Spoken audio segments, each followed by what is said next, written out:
Hey everyone, welcome back to Two English Mugs. I'm Emma. And I'm Josh, the podcast where we help you speak real English without sounding like you swallowed a grammar book. That is still a horrible image. But memorable. Unfortunately, yes. Josh, I've got a question for you. Okay, I'm ready. What do you do? Right now, I'm sitting in front of a microphone, No. drinking coffee, Also no. trying very hard not to get the first question wrong. And yet here we are. Wait, oh.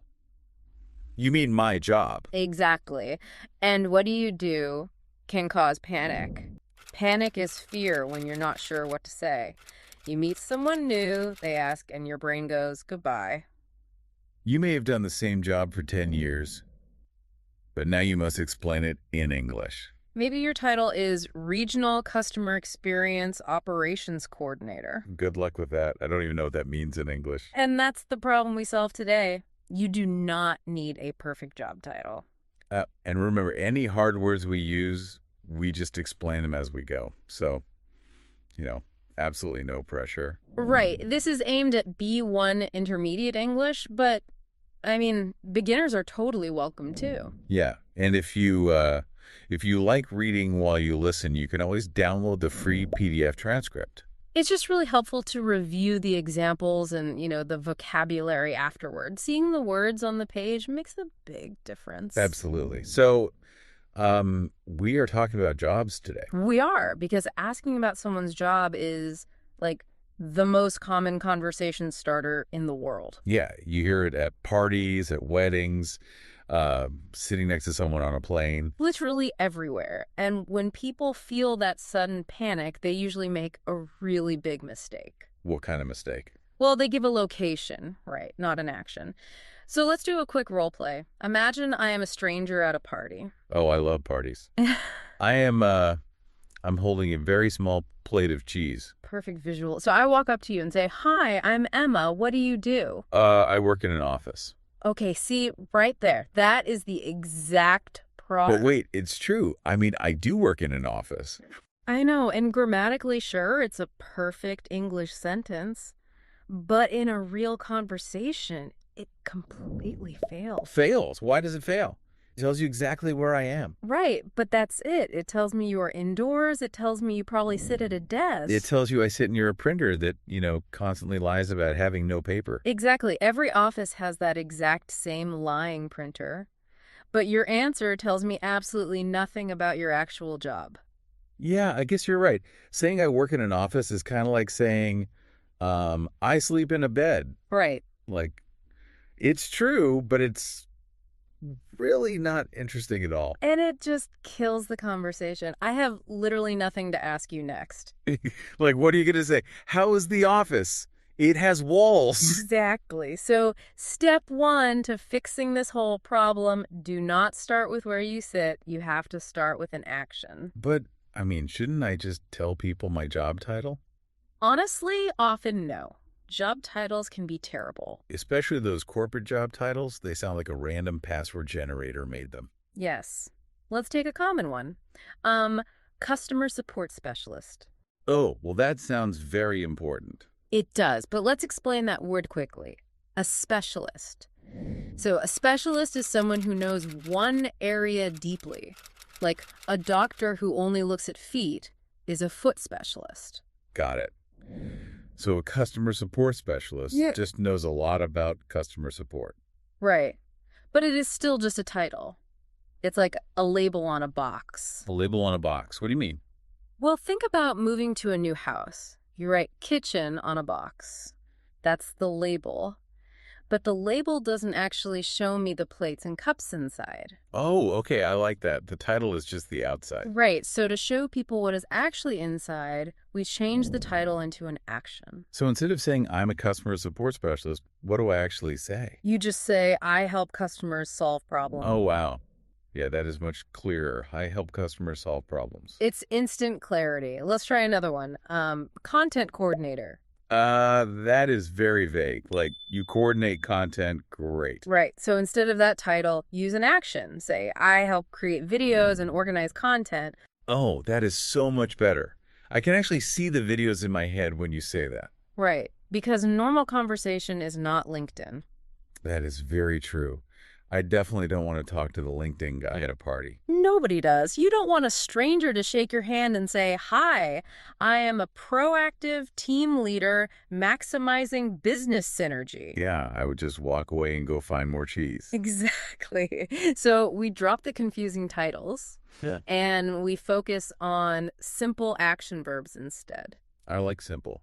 So what are the best action verbs to use? The most common ones are usually I help, I organize, I manage, I create, and I work with. Okay, let's test them out. I help, You could say I help people buy houses. or I help animals. Like if you're a vet, Exactly. What about I organize? I organize large events for businesses. Perfect. I manage. I manage a small team of designers. Yes.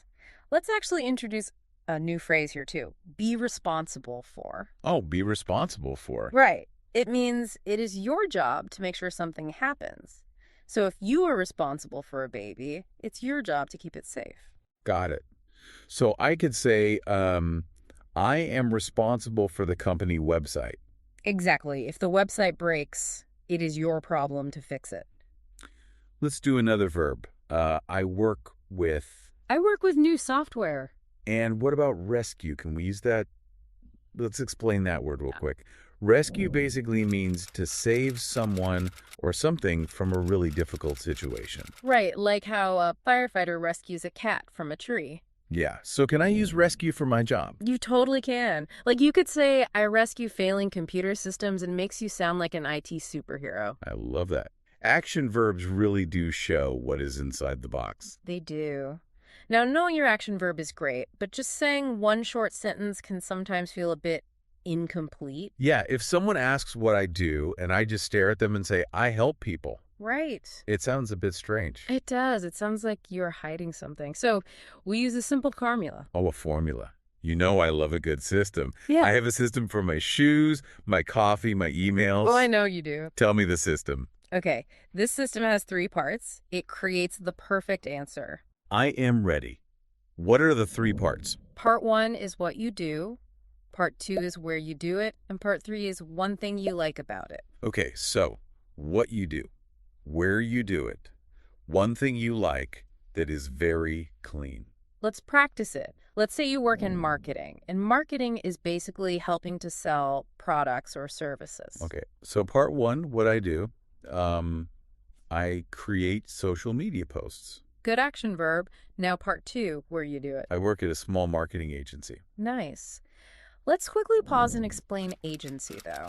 An agency is a business that provides a specific service for other businesses. Like a marketing agency makes ads for a shoe company. Exactly. Now give me part 3, one thing you like about it. And I really like coming up with new ideas. Now put it all together in one natural flow. Okay, I create social media posts, I work at a small marketing agency, and I really like coming up with new ideas. See? It sounds so friendly and professional. It is a lot better than just saying I work in an office. Exactly. And it gives the other person so much to talk about. They can ask about social media, or they can ask about the agency, or even ask about your ideas. Right, it's like giving them a menu of conversation topics to choose from. That is a great way to think about it. But Josh, I know something is going to bother you about this formula. Uh-oh, what is it? The second part.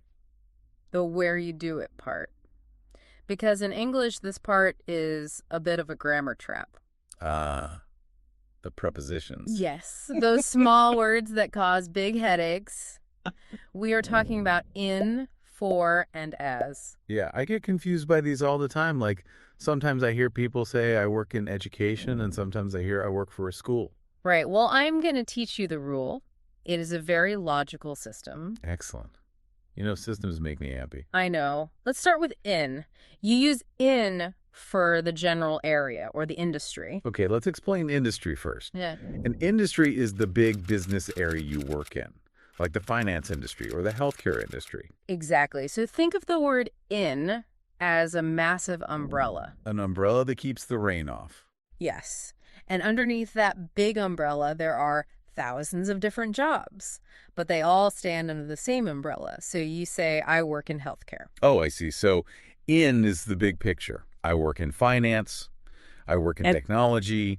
I work in retail. Yes. It is also called your field. Mm-hmm. We will unpack the word field more later, but it just means the same thing here. Okay, so in is the big umbrella. What about for? You use for when you talk about your employer. Employer.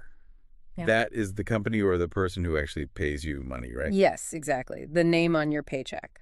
So returning to our umbrella, if I am under the education umbrella, I might say, I work for a university. Or I work for the government. Or I work for Microsoft. Okay, that makes total sense. Yeah. And what about the last one, as? You use as for your specific role or your exact job title.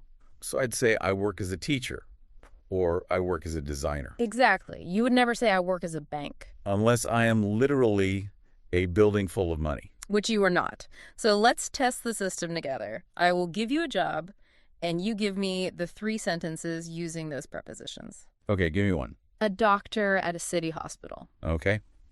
Big umbrella first. I work in healthcare. Employer second. I work for the city hospital. Specific role third. I work as a doctor. Perfect. You completely understand it. Wow, I love when grammar actually makes sense. But Emma, this is all great if you have, a normal job. You mean a traditional 9-to-5 job? Yes. But a lot of people don't have that. If someone asks me, what do you do, and I am not working, I might feel a bit embarrassed. That is a very common feeling. But you really don't need to be embarrassed. There is no one correct kind of life. So what do you say if you don't have a job to plug into this formula? We have some very natural answers for that, too. First, if you are studying, just say, I'm a student. Well, that one is easy. But what if you lost your job and you want a new one? You can say, I'm looking for work.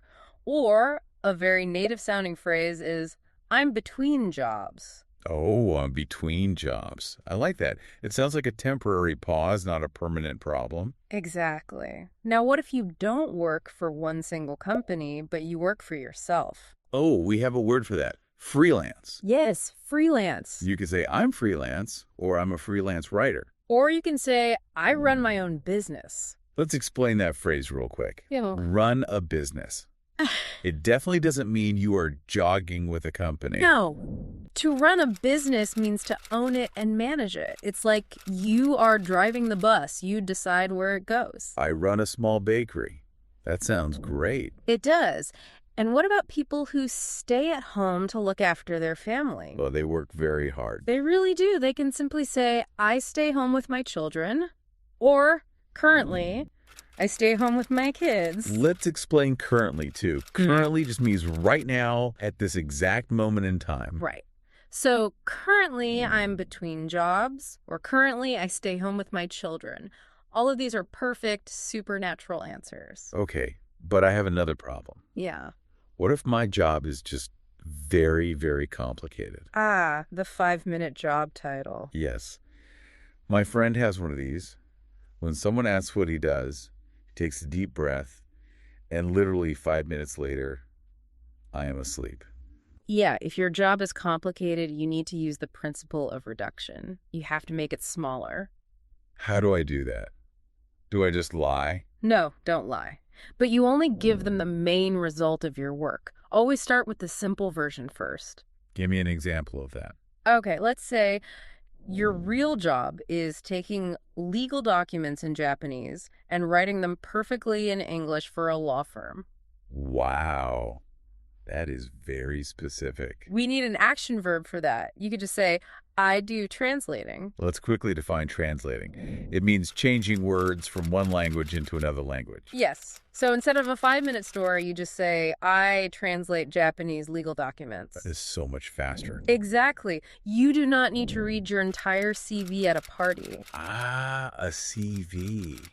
That is a document with your work experience and education that you use to get a job. In America, they often call it a resume. Spot on. You definitely don't read your CV out loud. Let's try one more complicated job. Imagine you install huge software networks across different countries. That sounds like a headache. Strip it down. What is the actual result? You help offices use digital systems. Oh, I help offices use digital systems. Wow. It's so clean. And if the person wants to know more, they will just ask. Which brings us to a very important point. The conversation is a two-way street. Right. It's like playing tennis. You can't just hit the ball over the net and then walk away. Exactly. Answering the question is really only half the battle. We need to keep the conversation going. Let's do a bad role play first to show what happens when you don't hit the ball back. Okay, I am the stranger again. Josh, what do you do? I help offices use digital systems. Oh, cool. Yeah. Right. So the cheese is good. See? Painful silence. If you just stop talking, it feels incredibly awkward. So how do I fix it? You need follow-up questions. Yeah. When someone tells you their job, you ask them about it. Like, what is that like? That is a great one. What's that like? It invites them to share their feelings, not just facts. What is another good one? How long have you done that? Oh, yeah. People love talking about their history. Or you could ask, what's a typical day? Yes, asking about a typical day usually brings up funny stories about their office. Right. Or you can ask my personal favorite, what's the best part of your job? I like that. That makes the conversation positive immediately. Exactly. Or it might lead you to find out if someone's job is really rewarding, where they feel good about their work. Right. Or maybe they tell you it's incredibly challenging, which means it's hard but interesting. Exactly. And it might even lead you to find out if their job is stressful. Stressful, let's explain that. It means something makes you worried, tired, or just under a lot of pressure. Like working in a really busy restaurant kitchen is stressful. For sure. So using these follow-up questions makes you a great conversationalist. It really does. Let's do a good role play now. I will ask you, you use the 3-part formula we learned, and then you ask me back. I'm ready. Hi, Josh. What do you do? I create social media posts. I work at a small marketing agency, and I really like coming up with new ideas. How about you? What do you do? I work as a nurse at the local hospital. Oh, wow. That's amazing. What's the best part of your job? Oh, I just love helping patients feel better when they are scared. See? Look at us. We are having a real conversation. No awkward silence at all. It really works. So let's do a very quick recap of everything we learned today. Okay, number 1. Do not just say, I work in an office. Start with an action word. Right. Tell them who you help, what you manage, or what you create.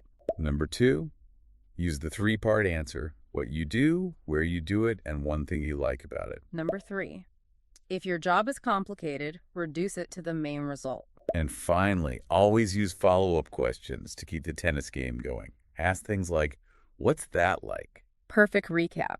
Which means it is time for my favorite part of the show. Yes, it's time for Vocab Unwind. Exactly. This is where we unpack the specific words we use today to make sure you truly understand them. We have 5 words today. Let's get started. Word number 1 is field. So the direct meaning of field is a large open area of grass, like a football field or a field full of cows. But the conversational meaning, when we talk about jobs, is the general area you work in. Right, think of it like a big umbrella. We talked about the umbrella earlier today, like the field of medicine or the field of law. Here is a relatable example for you. If you say you work in the medical field, people immediately expect you to know how to fix their sore throat, even if you are just the accountant for the hospital. That's so true. People hear medical field and just want free health advice. Yep. Word number 2 is freelance. The direct meaning here is working for different companies at different times, rather than being permanently employed by one single company. But the conversational meaning is basically just working for yourself. You're your own boss. A simple analogy. Being an employee is a lot like riding on a train. The train goes to one destination and you just sit in your seat. Being freelance is more like riding a bicycle. You choose exactly where you go, but you have to pedal the whole time. That is a great analogy. And here's a funny example. When you are freelance, your boss never shouts at you. But your boss also forgets to pay you sometimes because, well, you are the boss. Very true. Okay, word number 3 is be responsible for. The direct meaning is having the duty to take care of something. And the conversational meaning is simple. It is your job to make sure it happens correctly. If it goes wrong, people are going to look at you. Think of it like babysitting. If you are responsible for a baby, you can't just leave the room and hope the baby makes its own dinner. You have to watch it. Exactly. Here is a relatable example.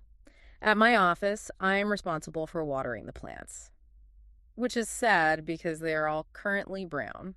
Wow, you are a very bad plant babysitter. I really am.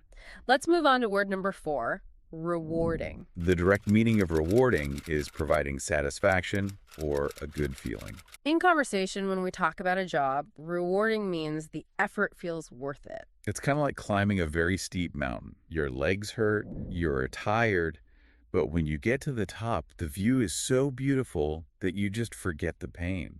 A relatable example is teaching. Teaching 50 children all day is exhausting, but when one child finally understands a difficult math problem, it feels incredibly rewarding. It gives you your energy back. Which leads us to our final word, word number 5, challenging.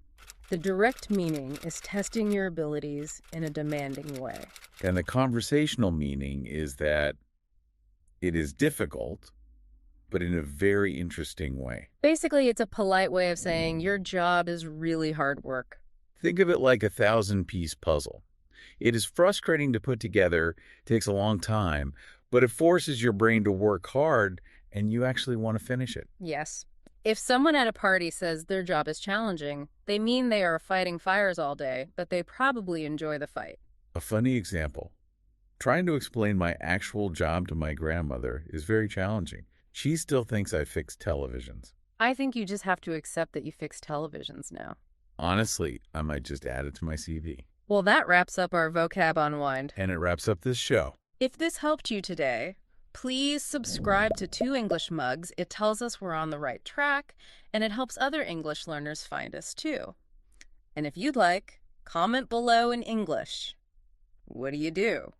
Try the 3-part answer. We genuinely read them all. We really do. And no pressure, but we'd love to hear your answer. Go on, I know you have a good one. That's all for today. Keep your English cozy.